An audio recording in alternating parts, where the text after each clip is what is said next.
In this video, I want to walk through what happens in a typical Spades game. I'll go over and explain some of the common terms and give you some tips to hopefully make that first game go a bit more smoothly.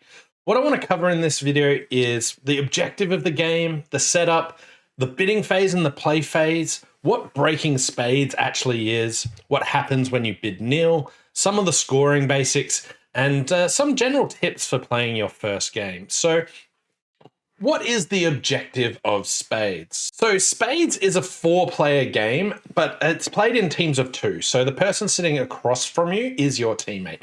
And the goal of this game is to win at least the number of tricks or books that you bid for during the bidding phase at the start of each hand. Points are awarded if you make successful bids, but they're taken away if your team falls short in how many bids you go for, or if you accumulate too many extra tricks over how many you targeted. These are called bags or sandbags.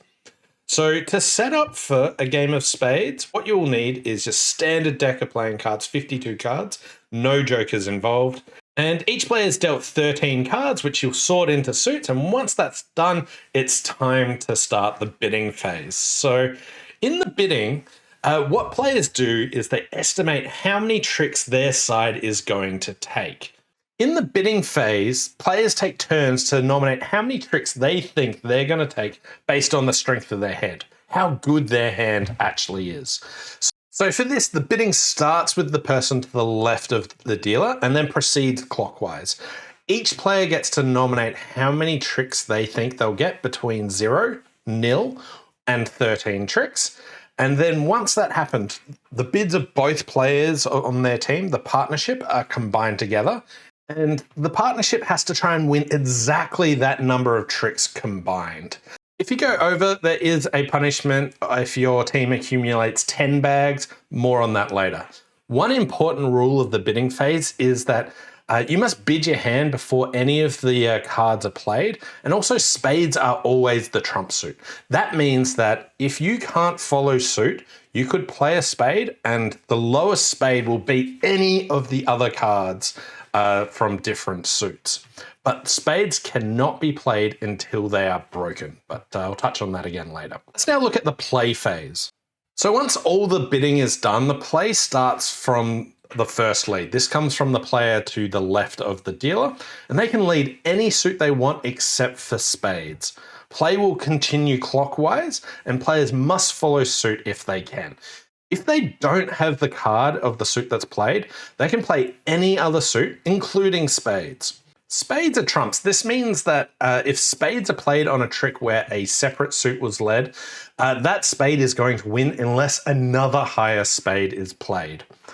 And then finally, the highest card in a suit led or the highest spade, if one was played, wins the trick and they get to lead to the next trick. Next, I want to touch on breaking spades. So what this means is spades can't be led until someone has broken them, until one player has played a spade. This happens when a player doesn't have one of the other suits which was led and they choose to play a spade. Once this happens, anyone can lead a spade on future turns. That is completely fine. Another important point to playing the game Spades is what happens when you bid nil. If you bid nil, you're deciding that you personally are going to take 0 tricks. It's not a partnership taking 0 more tricks. You yourself have to take 0 tricks. And if you succeed, you get 100 points. If you lose, though, you will lose 100 points. It's a very high risk, high reward maneuver. So you want to be cautious doing this until you're a bit more confident in reading the strength of your hand. So let's look at the basics of scoring. For a successful bid from your partnership, you'll get 10 points per trick that you actually bid for. If you get extra tricks, bags, they are valued at 1 point each. So your score initially starts going up. But if you get 10 bags, if you get 10 extra tricks across the entire game, this will result in a 100-point penalty. But a failed bid costs 10 points per trick your side bid for. So let's say that your side bid for 7 tricks combined and you only got 6, you would lose 70 points.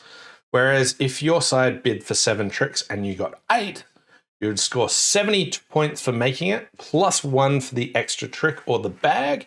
But once you get 10 bags, let's say over 10 games, you got 1, then 2, and then so forth, all the way up to 10. Once you do that, you get that 100-point penalty. If you go for nil, you get 100 points if you succeed, but you lose 100 points if you fail. Games are typically to 500 points, but shorter and longer games are possible. And then finally, let's look at some tips for the first game of Spades that you might play. Firstly, you want to focus on following suit. When a suit's led, you have to play that suit if you have one. A very common mistake is people will try playing a different suit, but that's not a legal card to actually do. Also, you want to use your spades carefully. You don't want to rush to try and break spades. You want to try and work out, when do you want to try and win a trick? Is your partner going to win this instead? Do you actually need to use that? You want to try and communicate with your partner as well. You can't verbally talk your strategy, but you can, the plays that you make communicate where you have strength in your hand or where your weaknesses are. So if a suit you're playing, you should realize, hey, partner's trying to play that suit. Maybe I should continue that suit. You want to have an idea of where your team's strengths and weaknesses are throughout playing the hand.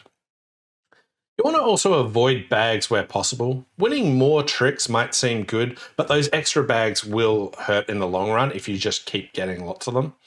And also, you want to watch what others play. Learn to track which suits are running out and when spades are likely to show up.